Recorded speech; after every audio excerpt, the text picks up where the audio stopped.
নমস্কার। কথাকলির আসরে তোমাদের সবাইকে স্বাগত।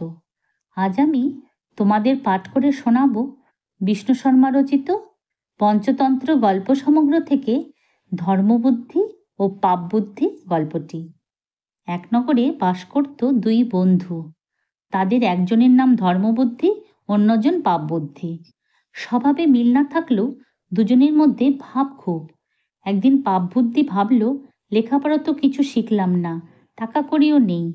ধর্মবুদ্ধিটা অনেক পড়েছে, তাকে নিয়ে বিদেশে গেলে অনেক টাকা কড়ি রোজগার করা যাবে।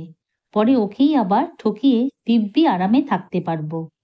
এমনই ফোন দিয়েটে সে ধর্মবুদ্ধিকে বলল, বন্ধু, দেশে পড়ে থেকে কিছু হবে না, চলো বিদেশে যাই। তুমি বিদ্বান, বুদ্ধিমান, বিদেশে অনেক টাকা রোজগার করতে পারবে। আমি মুখ্য সূক্ষ্ম মানুষ, তোমার সঙ্গে থেকে কাজকর্ম করে দেব, তাতে আমারও কিছু হবে। বন্ধুর কথা শুনে ধর্মবুদ্ধি বলল, ঠিক কথাই বলেছ। দেশ বিদেশ না ঘুরলে জ্ঞান বুদ্ধি পোক্ত হয় না, বিত্ত সম্পদও লাভ হয় না। তারপর শুভ দিন দেখে গুরুজনদের কাছ থেকে বিদায় নিয়ে একদিন দুই বন্ধুতে বিদেশ যাত্রা করল। বিদেশে গিয়ে ধর্মবুদ্ধির চেষ্টায় অল্প দিনেই প্রচুর টাকা রোজগার হলো, আর বন্ধুর দৌলতে পাপবুদ্ধির উপার্জনও ভালোই হলো। তারপর একদিন তারা মহানন্দে পোটলাপুটলি বেঁধে দেশের দিকে রওনা হলো। বাড়ির কাছাকাছি পৌঁছে পাপবুদ্ধি ধর্মবুদ্ধিকে বলল, ভাই, এক কাজ করা যাক। সব টাকা করি বাড়ি নিয়ে কাজ নেই, আত্মীয় স্বজন ছিঁড়ে খাবে। টাকা দেখলে সন্ন্যাসীরও মন টলে। বনের মধ্যে কোনো গোপন জায়গায় মাটিতে পুঁতে রেখে খানিকটা নিয়ে বাড়িতে ঢুকবো। আবার যখন দরকার পড়বে দুজনে একসঙ্গে এসে বাকি টাকা তুলে নিয়ে যাব। ধর্মবুদ্ধি সরল সাপটা মানুষ, মনে প্যাঁচগোছ নেই, তাই বলল, মন্দ বলনি, চলো কোনো গাছতলায় টাকা পুঁতে রেখে যাই। তারা তাই করল। তারপর বাড়ি ফিরে সুখে দিন কাটাতে লাগলো। কিছুদিন পরে গভীর রাতে পাপবুদ্ধি চুপি চুপি বনে গিয়ে সব টাকা তুলে নিল। তারপর গর্ত বুঝিয়ে বাড়ি ফিরে এলো। দিন কয়েক চুপচাপ থেকে সে একদিন ধর্মবুদ্ধির কাছে গিয়ে বলল, ভাই, হাতের টাকা তো শেষ, চলো বনে যাই, কিছু টাকা তুলে আনা যাক। ধর্মবুদ্ধি বলল, বেশ তো, চলো যাই। দুজনে গেল সেই জায়গায়। গর্ত খুঁড়ি দেখে বাক্সে কানাকড়িও পড়ে নেই, সব হাওয়া। কপাল চাপড়ে হাহাকার করে উঠল পাপবুদ্ধি। সে চিৎকার করে বলতে লাগলো, ওহে ধর্মবুদ্ধি, আমি বুঝতে পারছি তোমারই এই কাজ। তুমি গোপনে এসে সব টাকা তুলে নিয়ে গেছো। আমাকে শিগগির অর্ধেক টাকা ফিরিয়ে দাও, নইলে এক্ষুনি আমি রাজার কাছে গিয়ে নালিশ করব। বন্ধুর কথা শুনে ধর্মবুদ্ধি আকাশ থেকে পড়ল, রেগেও গেল খুব। বলল, খবরদার, একদম বাজে কথা বলবি না, বদমাস। আমি হচ্ছি ধর্মবুদ্ধি, এসব চুরি জোচ্চুরির মধ্যে আমি কখনো থাকি না। পরের জিনিস আমি মাটির ঢেলা বলেই মনে করি। পাপবুদ্ধির এসব ভালো কথা শুনলে চলবে কেন? সে রাগে ফুঁসতে ফুঁসতে গিয়ে বিচারকের কাছে নালিশ জানালো। বিচারক দুপক্ষেরই কথা শুনলেন, কিন্তু দলিলপত্র, সাক্ষী, সাবুত কিছুই নেই। তারা বিচার করবেন কি? পাপবুদ্ধি বলল, কে টাকা চুরি করেছে বনের দেবতারাই সাক্ষী দেবেন। বন দেবতারা কখনো মিথ্যা বলেন না। বিচারক শেষ পর্যন্ত সেই কথাই মেনে নিলেন।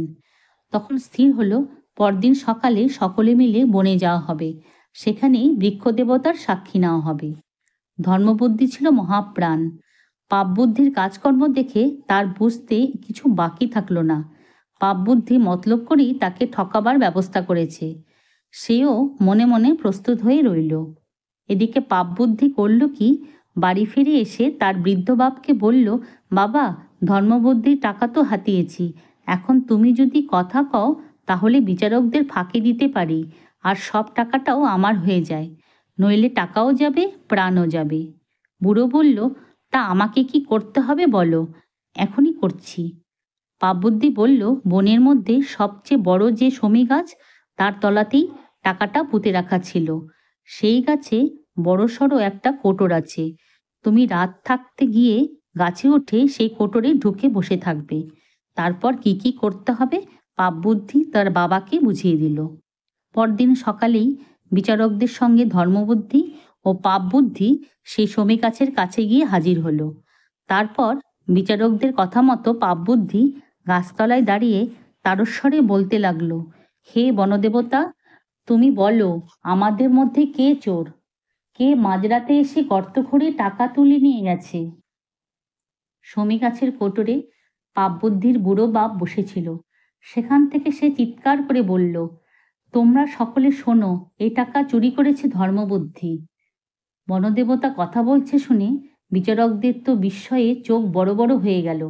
দেবতা তো মিথ্যা বলেন না, তাই টাকা চুরির জন্য ধর্মবুদ্ধিকে কি শাস্তি দেওয়া যায় তা নিয়ে তারা জল্পনা কল্পনা করতে লাগলেন। ধর্মবুদ্ধি কিন্তু ব্যাপারটা অত সহজে মেনে নিল না। সে করলে কি, বন থেকে শুকনো ডালপাতা কুড়িয়ে জড়ো করল সেই শমী গাছের তলায়, তারপর চারপাশ ঘিরে দিল তাতে আগুন লাগিয়ে। দেখতে দেখতে দাউ দাউ করে জ্বলে উঠল শুকনো পাতার রাশি। ধোঁয়া উঠতে লাগলো গলগল করে। ওদিকে ধোঁয়ায় আর আগুনের তাপে গাছের কোটরে বসে থাকা পাপবুদ্ধির বাবার তো সঙ্গীন অবস্থা। আগুনের তাতে ঝলসে অস্থির হয়ে কাঁচতে কাঁচতে সে ঝুপ করে লাফিয়ে পড়ল নিচে। যন্ত্রণায় বেচারার চোখ ঠেলে বেরিয়ে এসেছে। বিচারকরা তখন তাকে সরিয়ে এনে চেপে ধরলেন সত্য কথা বলার জন্য। বুড়ো তখন ধুঁকতে ধুঁকতে পাপবুদ্ধির কীর্তিকলাপ সব বলে দিয়ে মরে গেল। বিচারকরা তখন ধর্মবুদ্ধির অনেক প্রশংসা করলেন, আর পাপবুদ্ধিকে তার অন্যায় কাজের জন্য সেই শমী গাছে দিল ফাঁসিতে ঝুলিয়ে। যদি তোমাদের আজকের এই গল্পটি ভালো লেগে থাকে তাহলে একটা লাইক ও আমার এই চ্যানেলটিকে সাবস্ক্রাইব করে দিও, যাতে তোমাদের জন্য আরও অনেক নতুন নতুন গল্প নিয়ে আসতে পারি। ধন্যবাদ।